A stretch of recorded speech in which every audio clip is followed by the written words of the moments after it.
Hello, junkies. Welcome to the Nocturnal Throwback podcast, the podcast where we re-podcast the original Nocturnal that was released in 2007 and was written a chapter a week and released a chapter a week. A Herculean effort, a masterful attempt to hike up the curtain and let you guys see what's going on. This is the same book that eventually became the hardcover thriller from Crown Publishing that was released many, many years later. After this episode of Nocturnal Throwback, just 10 left. Just 10. What comes after this book? What will we podcast next?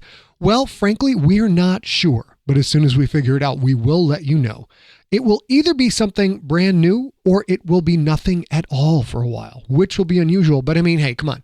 We've been doing this every Sunday since March of 2005. That's a lot of Sundays, yo. A lot of Sunday content. Now, of course, I hope we can keep it going, but we're just not sure at this point. For now, though, it's time to get into the carnage. It's time to visit San Francisco again. Here we go with the original Talkie Talk from the 2007-2008 run of Nocturnal, and then episode 31 in all of its bloody glory. Enjoy.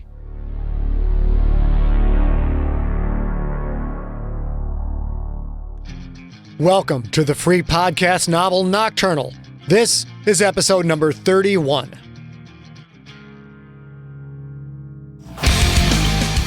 Nocturnal is a podcast-only novel you can't buy in stores and you can't peek at the end. Written and performed by Scott Sigler. More information and more free stories available at scottsigler.com. This book contains adult language, mature situations, and lots of violence. Hello, my junkies. I am back. I am back in the closet of doom. I am back in San Francisco. And although I don't know how long I'm going to be here, I will be here long enough to finish up Nocturnal. I believe it's going to take 2 more episodes, culminate in episode 33, maybe 34. Depends on if I want to screw with you or not. This episode 31, has 21 minutes of story. Now, a lot of you have been questioning this ridiculously long absence from the podcast. And those who have are not regularly reading things at scottsigler.com and not getting the newsletter. So for all of you, I will provide full disclosure as to where I've been, what's going on, and I will do that at the end of the episodes. I will also have some choice words for a few of my detractors who have been less than kind on the forums over at scottsigler.com.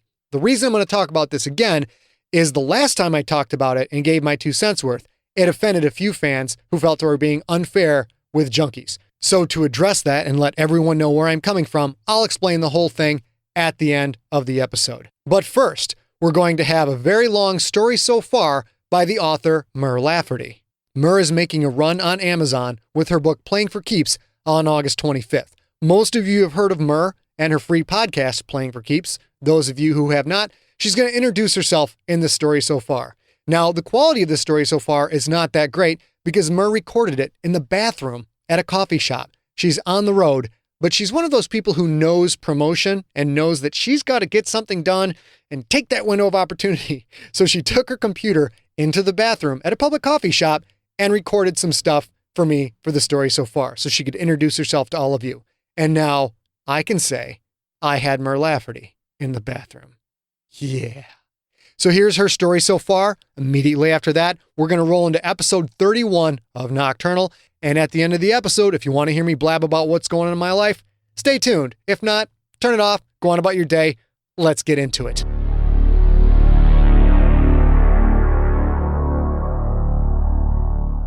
Hi, this is Mur Lafferty. I'm currently recording in the bathroom of a coffee shop in the Outer Banks, North Carolina, because Scott wanted me to do a story so far, and I am on vacation and far away from my rigs. So, this is the internal mic on my computer, and I hope you enjoy the story so far. But first, Scott wanted me to plug my upcoming novel, Playing for Keeps, which is coming out on August 25th on Amazon.com. Playing for Keeps was a podcast, and you can go ahead and listen to it for free before you make your decision on whether you want to buy it or not. You can go to playingforkeepsnovel.com, check out the book, and then see if you want to buy it. And I'm asking everybody to go on August 25th to buy the book on Amazon.com and help push me up the charts, just like our buddy Scott did many times before. So, let's get to Nocturnal. Previously on Nocturnal, Firstborn led an attack on the city morgue, trying to assassinate forensics analyst Robyn Hudson, but she had left for the day. Firstborn killed a guard, then tortured Dr. Stone Mason, Robyn's mentor. Before he died, Mason revealed that Robyn had left for the day, heading back to her apartment. San Francisco Police Chief Amy Zoe is trying to get her twin daughters back. The leader of the Nocturnals, Rex Deprovdichuk, murdered Amy's husband right in front of her, then took the twins as leverage. If Amy doesn't find a way to get certain gangsters onto a ship that evening, the girls die. Amy went on a rampage, telling Dmitry Vasilov, head of the Russian mob, and Frank Lanza, head of the San Francisco La Cosa Nostra, that they were expected at 2 a.m. the next morning on Pier 45 for an impromptu cruise above the World War II Liberty ship, the Jeremiah O'Brien. Suspended San Francisco homicide detective Bryan Clauser, along with Alder and Adam Jessup, arrived at the hospital to rescue Jebediah Erikson, also known as the Saviour. Newly equipped with a bulletproof coat, custom pistols, ceramic blades, and a spring-loaded wrist knife, Bryan slid into the hospital undetected, hoping for a quick snatch and grab. His hopes were ruined when 2 uniformed police at Erikson's door tried to arrest him for the murder of retired detective Francis Parkmeyer. Bryan found 2 guns pointed at him, but the situation got even worse as Rex, Sly, Suck, and the dog-faced Pierre appeared to kill Saviour. Pierre killed 1 cop and wounded another, Officer Jason Green. Bryan took cover in Erikson's room and traded fire with the monsters, wounding Sly and Rex. He killed Sucka in a brutal hand-to-hand battle. Bryan tried to grab Erikson, but the man was handcuffed to his bed. With nowhere to run, Bryan threw Erikson's entire bed out of the 3rd-story window, tossed Officer Green on his shoulder, and jumped out into the night.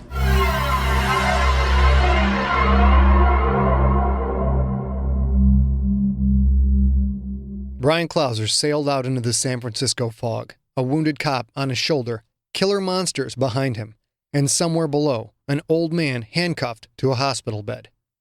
If there ever was a leap of faith, this was it, because he didn't know if he'd survive the 3-story drop. Who told him he would? A surly, antisocial, anarchist weapons maker and an old man with a cane that shot bullets. I mean, if you couldn't rely on guys like that to tell you the truth, who could you rely on? Bryan had never jumped out of a 3-story building, and certainly not carrying 200 pounds of limp cop on his shoulder.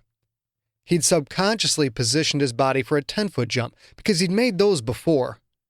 His feet reached down, found nothing but air, and he started to tip forward. Officer Jason Green's weight also pulled him to the left. Bryan hit face first. He felt his skin scrape away as he skidded and tumbled.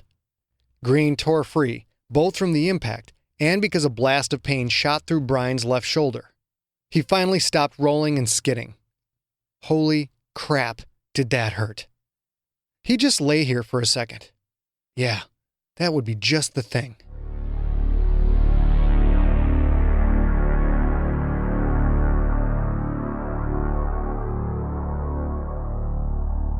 Rex Deprovdichuk clutched his bleeding shoulder as he walked to the edge of the broken window. The hospital bed holding Saviour was a ghastly gray-white against the nighttime grass and trees below. The other man, the one who'd killed Sucka, he was face down, not moving. 2 other men were down there as well. Rex didn't know if there were more of them. Sly, get me out of here. I have to get to the ship. Sly nodded. He had also been shot, and a lot worse. Once in the shoulder, twice in the chest. His suit was ruined, and he wasn't moving very fast. Sly would be of no help killing that motherfucker down there. Pierre, get down there and kill everyone. Meet us on the dock when you're finished. Yes, my king.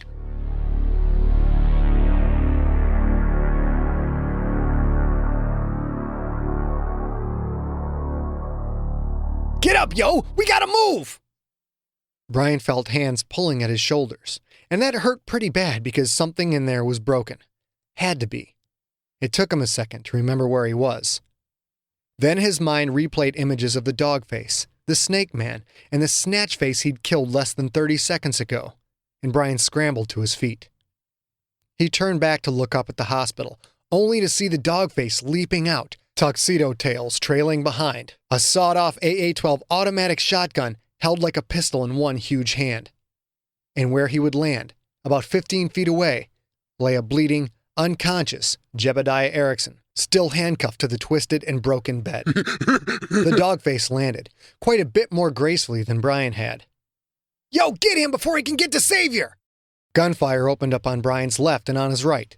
On his left, the cane gun, fired by the wobbly old Alder Jessup. On his right, Adam hosing bullets with an Uzi. Their target covered his face with his arms and turned away. Son of a bitch! Bullets tore at the back of his tuxedo coat, tearing away the fabric and spraying blood onto the grass. Bryan, get him! We'll get Saviour! Adrenaline racing, Bryan sprinted forward, reaching for his 5.7s before his cop mind math kicked in. He only had one bullet in the right gun and none in the left. He didn't have time to reload. He actually had to hit that giant thing. The bloody dogface seemed to sense the brief lull of bullets. He stood, turned, and roared all in the same motion. It would have been a very dramatic move, and the dogface would have undoubtedly puffed out its chest, tilted its head back, and roared a challenge, but it didn't get the chance.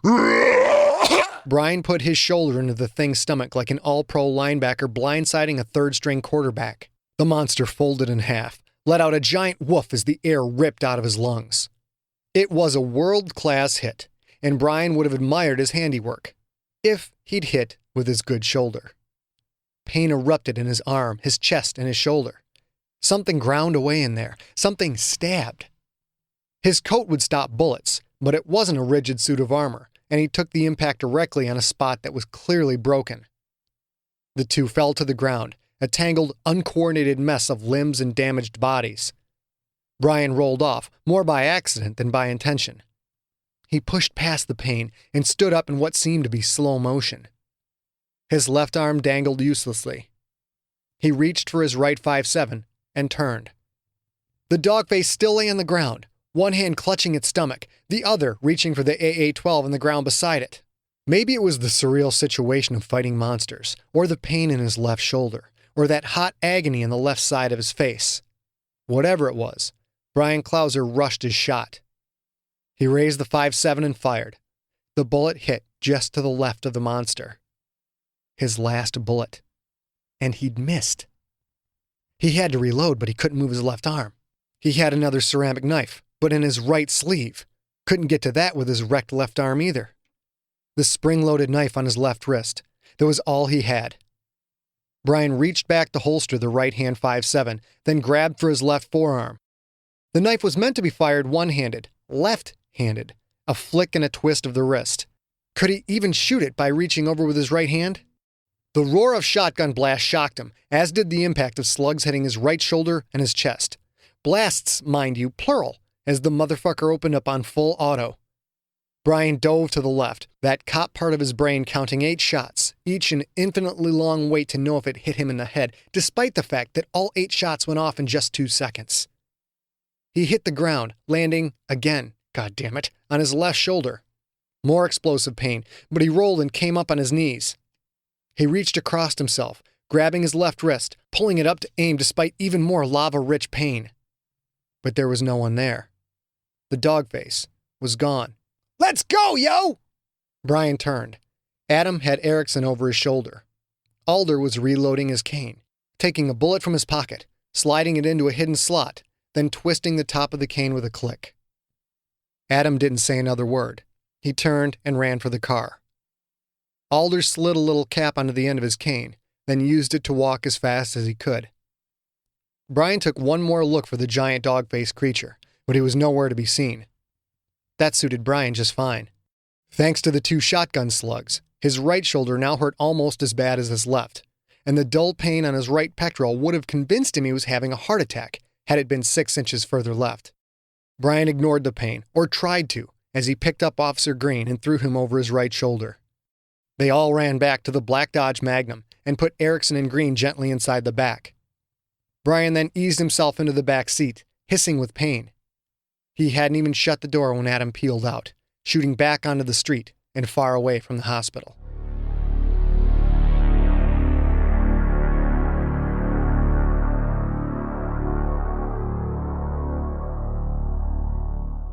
Alarms blared through the hospital. Aggie James knew why. He just knew. Hillary had found out he had failed, and she had sent the monsters to drag him back, to make him do the groom's walk. He had to get out. He pulled at the handcuff that connected his wrist to the hospital bed. That wasn't coming off unless he tore his hand apart. While it might be worth it, it was beyond his level of discipline. The door to his room opened, and an orderly rushed in, carrying a jangling set of keys. "We're evacuating. Can you walk?" "Yeah. What's happening?" "Some kind of shootout in the other wing," the orderly said as he unlocked Aggie's handcuff. "All the cops in the building are headed over there. We have to get everyone out. Now, if you can walk, follow the exit signs and get out of the building. There's other people I have to get who need more help than you." The orderly ran out of the room. Aggie James had learned long ago not to look a gift horse in the mouth. He didn't spend a second wondering at his luck or trying to see if this was some kind of a trick. He ran out of the room and into a hallway of frightened confusion. Hospital staff helped weak old people or pushed wheelchairs or even rolled the gurneys, one hand on the frame, the other on IV poles that rolled along in time. Everywhere patients in gowns moved towards exit signs, feet moving as fast as they could, naked asses peeking out. He looked at those exit signs, a neon red path to freedom. Then he looked away, towards a directory placard mounted on the wall. Little arrows told him which way to go. He turned away from the exit signs and headed for the maternity ward.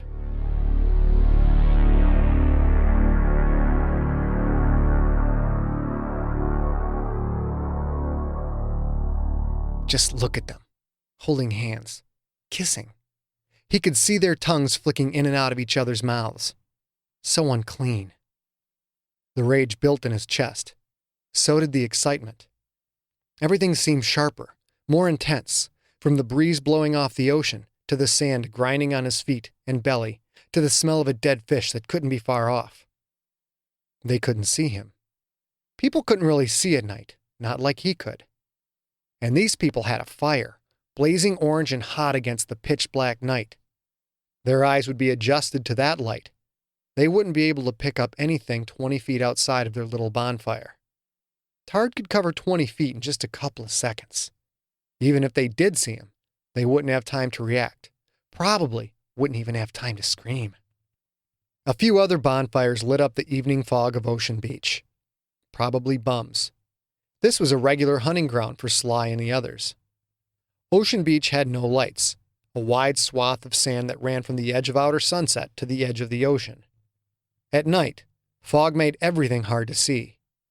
Standing at the water's edge, you'd be practically invisible to anyone in the parking areas.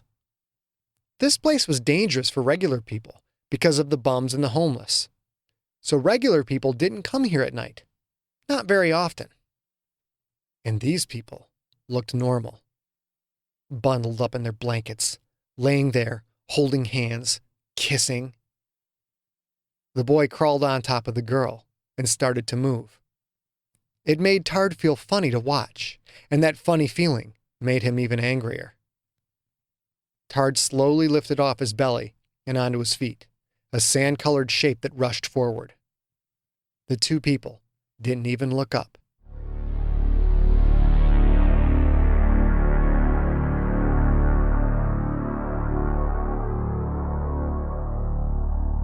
Nick Murray loved America. Really, really loved it.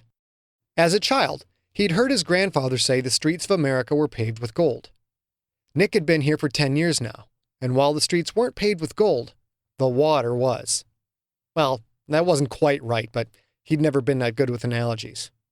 At any rate, a man who could swim and not ask questions could make money. A lot of money. As in, one night's work would earn him more money than he'd made in a year back in the service. He didn't have to shoot anyone, get shot at, or risk being killed either. Not if he didn't count a very small chance of being sucked into the Jeremiah O'Brien screw and being chopped to little underwater bits, of course. All he had to do was keep hiding under the O'Brien's hull, maybe for an hour or so, and wait for the signal. He had enough oxygen in the scuba tank for that, and his magnetic graspers would allow him to stay fast to the hull.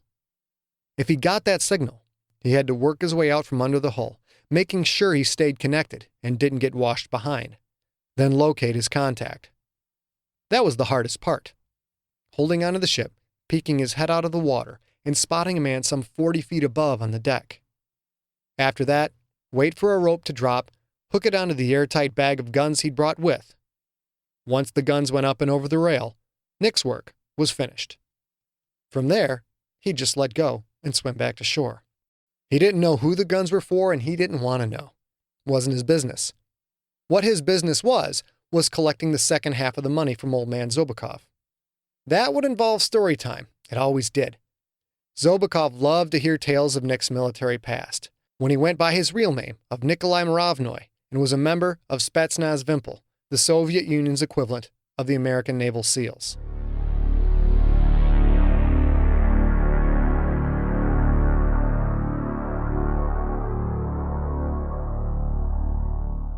Shirley Bruce was about to get paid. Half up front, half after the flight. That was the deal. She charged triple her normal rate. That was gouging, sure, but you didn't get this far in the flight biz without picking up on vibes. It was one thing to move a little coke here, provide a quick getaway for some thug there. It was another when 3 guys showed up with suspiciously large duffel bags. 1 little guy, 2 big guys, all wearing nice suits. Guys like that, bags like that. That meant trouble. Trouble meant potential risk of damage, and potential risk of damage meant potential repairs. It was hard enough keeping a Huey running as it was. "That's a lot more money than we thought it was going to be," the little one said. "That's the deal, Mr. Goldblum," Shirley said. "I don't negotiate. I have no wish to piss off the land's organization, trust me, but I wasn't born yesterday. You and your 2 friends here, you're loaded for bear." "But we're just shipping some product, same as always," the man said. "Your bags are a little lumpy for that, Pete," Shirley said. "And I can smell the gun oil from here." He stared at her. She smiled. She hoped it was a respectful smile. Even on best terms, a guy like Pete the fucking Jew Goldblum was not a man to piss off. Pete turned and looked at his 2 hulking friends. They had Special Forces written all over them. Pete looked annoyed that Shirley had seen through his story.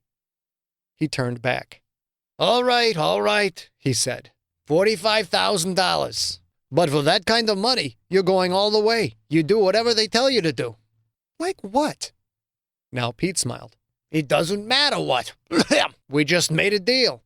If they tell you to fly it into the Transamerica building, then you do that." "Mr. Goldblum, I mean, the chopper can take a few rounds, but I can't put it in any real danger." "But Dollar, you already did. You put yourself in danger when you gouged me. For that price, if I hear back from them that you didn't do what they said, and we'll be looking for another pilot, another one, because there won't be a whole lot left of the first one. Do you understand me, Dollar?" Shirley nodded, despite the sinking feeling in her chest. This wasn't going to be an in and out. She should have charged quadruple.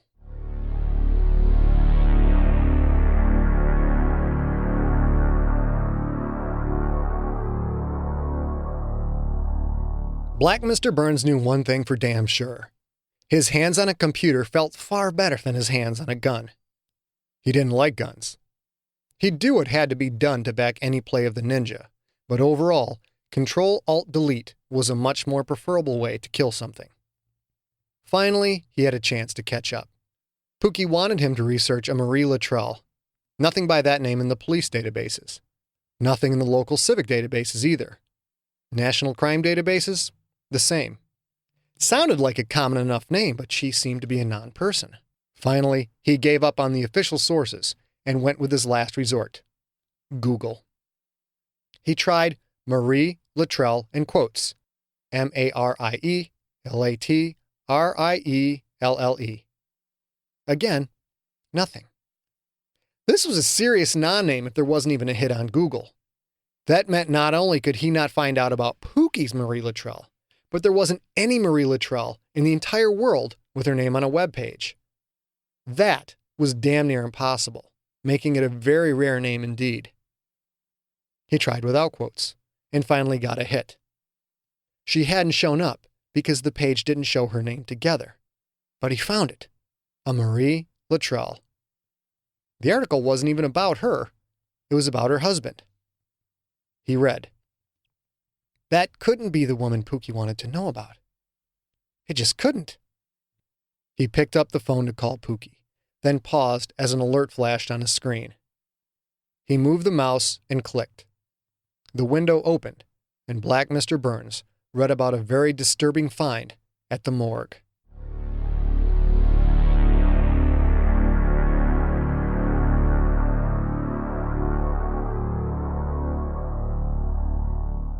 Big gay Max opened the door, and Emma shot out into the hall. She started whining and whimpering, running circles around Robyn, jumping and clawing and bursting at the seams with desperate love. "Hi, baby," Robyn said. She knelt down. She was going to get her face licked repeatedly, and she was going to take it like a good soldier, so to speak. Poor little thing. "She's been sitting by the door for 4 hours, Max said. I tried to give her hamburger, and she wouldn't eat it. Hamburger, Robyn. That dog missed you like nobody's business." Robyn heard most of Max's words, but not all, because there was a big wet tongue lacking her ears as well as her face. "Easy, baby, easy," Robyn said. She stood and used Emma's leash to make her stay down. Max was holding Billabub the pit bull in his usual position, cradled in one arm, like an old lady might hold a Pomeranian. "It's okay, though. Billabub had Emma's back. Ate the hamburger, no problem." Robyn stood on her tiptoes to give Max a peck on the cheek. "You, sir, are a prince. I'm headed for bed." "You seem a bit more chipper than you have lately. Mr. Tall, Dark, and Hot Ass, and you have a talk?" Robyn laughed. Was it that obvious? As a matter of fact, we did. "Did you set him straight, honey?" She shrugged. "We'll see. I let him know how I feel, though, so now the ball's in his court. It's off my shoulders, and I gotta tell you, that feels amazing." "Good for you, girl." "Night, Max," she said, and walked towards her apartment. 5 feet from the door, she felt a yank on the leash. That often happened during walks when Emma was lagging behind, and suddenly decided that something had to be sniffed that very second. Robyn turned to see what on earth Emma could sniff in an apartment hallway. But Emma wasn't sniffing. Her feet were planted out in front of her. Her head was down, and her lip was curled up like Cujo. A low growl burbled from her throat. A ridge of fur stood up on her back like a fin. The sound sent a chill through Robyn's stomach. She'd never heard Emma growl like that. Never. Emma was staring at the apartment door. Robyn turned to look at it. There was a light on inside. She always left the lights on. Fuck Al Gore. She wasn't coming home to a dark apartment for anyone. She could see the light at the base of the door. And then, a quick shadow. There and gone. Someone was inside her apartment.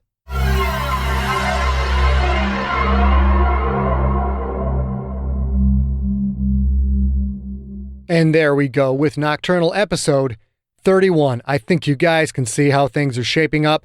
Looking to have a big finale, big old fat finale. Might be episode 33, might sneak into episode 34. I'm not entirely sure. So where have I been all this time? Where has the Nocturnal story been all this time?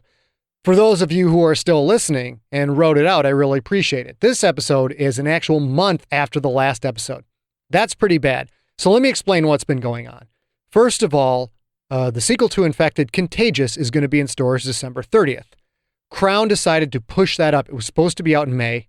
They wanted to push that up so they could get it in stores December 30th, right at the beginning of the year, because they wanted to capitalize on the momentum of Infected. Well, if you can imagine taking your daily job and taking something a project that should take you a year, and then someone trims 5 months off of that and says, get it done, all of it, in 7 months, you're going to have to sacrifice a few things. And that's what I did to be a good partner to my publishing company. We got Contagious done. I just submitted the 3rd draft. It's in pretty good shape. We're going to get one more high-level pass at it, and then it's going to be off to the printer. Now, the whole reason that everybody in the Audiobooks game gives you this free content is because we're trying to improve our career as writers. Here I am with Infected that came out in hardcover and did pretty well. Well enough the publisher wants to follow up with the sequel immediately. A humongous opportunity for an author to have that kind of vote of confidence from the publisher. So I took it. I took that opportunity, and it took up a lot of time. I thought I was going to have Contagious done a month ago, based on how I had plotted things out. But a couple of things came up in my life. Of course, the first thing is my dearly beloved little dog Mookie passed on. And that was a difficult time for me. I lost 3, maybe 4, maybe 5 days from that. And there was some time I really wasn't all that effective being an author. And whether you think that's a valid excuse or not, it was valid for me. And the grieving process took me a little bit of time to deal with it. The next thing that happened was a lot worse. My father-in-law went into the hospital for surgery. There were complications. He's been in the hospital ever since, in the intensive care ward. I have spent a lot of time back in Michigan trying to be there for my wife and her family. I had to cancel my 20th high school reunion, which happened, I was supposed to go back to Michigan for that. Couldn't make it up because it was more important to stay with the family. Had to cancel a couple of book readings. Was out of my environment. Couldn't do any recording during that whole time, obviously, because I was nowhere near a microphone. And that clearly chewed up a lot of time. So cramming to get Contagious done to the quality you all deserve. Dog dying, father-in-law in the hospital. Bit of a rough patch for me. During this time, I started to take a little bit of flack from some of the junkies. Most of the junkies were very understanding of the situation, had a lot of nice things to say. A very small minority had some really nasty, nasty things to say. I responded to those things and basically gave everyone a piece of my mind about that. The piece of my mind wound up offending other junkies who didn't know the context of the situation. They just heard me bitching at people. One of the emails was, hey, people make fun of you all the time. What, are you too big now for people to make fun of you?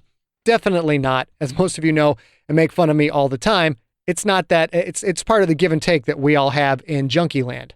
But some of the stuff showed such an utter disrespect for the situation, an utter sense of entitlement that no matter what happens in your life, Scott, we get our stuff. And if you don't give us our stuff, then you're a douchebag. While I am clearly a douchebag of the highest caliber, some of this stuff got to the point where it really pissed me off. So what I'm going to do now is I'm going to share with you the letter that was posted on the forums that prompted that response. If you've already heard this stuff or you don't care about the drama, just turn it off. Now, to put this further into context, I think people need to understand that, it takes me 5 to 8 hours to do a podcast episode. Nocturnal's not finished. I've been trying to write Nocturnal and finish Contagious, which sort of came out of nowhere. And all these things, all these random excuses popped up. But I take the junkies extremely seriously. I value your time in listening to these stories. I bust my ass to get stuff done for you to keep that momentum going and keep giving you guys back because you guys give me so much and I wouldn't have a career without you. So some of the things that this guy said were just too far out there. So let me begin. I quote, "You are really going to wait almost a month between new chapter releases of Nocturnal so you can spam us with more infected posts. What the fuck? This is sloppy and disrespectful to listeners. Not to mention abuse of an RSS feed if there ever was one. Some dark overlord can't even get a book done or chapters out in a timely fashion. Does it really seem like a good idea to stop the book you are syndicating in order to send out numerous episodes of a book that most of us have already read? I, for one, will never ever buy a Scott Sigler book. I'll get it all for free and never pay one dime. Sorry, but that's what it's worth at this point. Not that your stories are bad, Scott, but I'm afraid I'll flip a page and instead of the next chapter, it will actually have chapters from another previously released but repackaged book, never knowing when the original story will resume. Advice from a listener. Get your shit together. The way you have handled the last month of this feed has been a slap in the face to your junkies. My advice, just finish the book and release the rest as one episode. Say you're sorry and give away a lot of Podshow Sigler swag or something. Post humbly. Don't post with the fake gusto and inflated ego we usually see. You can't live up to it anymore. Sorry, man. Figure it out already. You are actually getting worse in your consistency in relation to your other books. You've probably seen your numbers fall quite a bit during this. Don't be surprised. Just figure it out, stay focused, have respect for your fucking audience. Going a month without a relevant release is a douchebag move.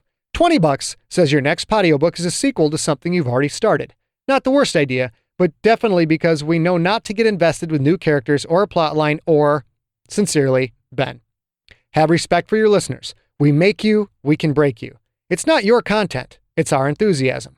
When that goes away, so do you, my friend. Ciao. P.S. Thanks, moderators, for removing this. I hope you read it first. Not being mean, just a frustrated subscriber. What can I say? Well, first of all, we did not remove that. We left it up. We almost never remove anything that's on any of the forums. People have something to say, they can come right in and they can say it. Not a lot of authors are going to do that. Some will. I'm one of the minority. So, Ben, it got to stay up. That's what I responded to so harshly a couple of episodes ago. Now, it was a little weird to get some of this because I had communicated to you all that I was re-releasing Infected because I had re-recorded the whole thing and it had a bunch of new content. In fact, I'd say it's about 20% new story that wasn't there before. I communicated this to everyone. I said, if you don't like it, just delete it. It's a friggin' data file. If you don't like it coming through your pipe, delete it when it gets there. Believe me, it is far more complicated to have multiple feeds for people to subscribe to than it is to have everything going through one feed. Trust me, I know this better than anyone else when I change the feed from EarthCore to Ancestor and from Ancestor to Infected. A lot of you people understand RSS very well. The vast majority of you do not. I do not. When I subscribe to one feed, I want everything coming through that feed. I subscribe to JC Hutchins' single feed. There's a lot of stuff in there that I don't want. Doesn't matter because I get the stuff that I do want and I don't have to think about where to go find it. Second, the disrespect to the listeners. What kind of a stupid fuckhead would say that? You guys go out and find me one other author on a major imprint that gives away all of his stories for free. Go find me one other author that when he got a publishing deal, told the publisher, I will not sign with you unless I have the right to give away everything that you're selling as a free podcast. You can look all you want.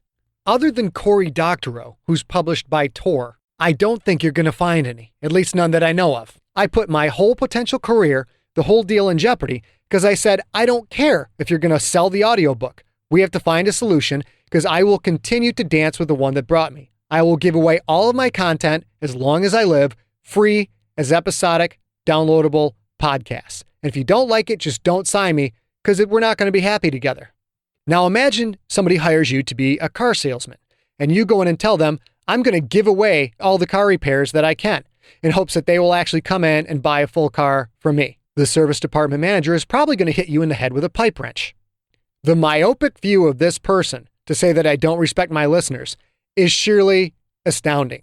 The lack of intelligence to process the fact that everything is given away for free, even though it's also for sale, and usually given away free in a couple of different forms, just in case you don't like the podcast. You can go get the PDF, etc.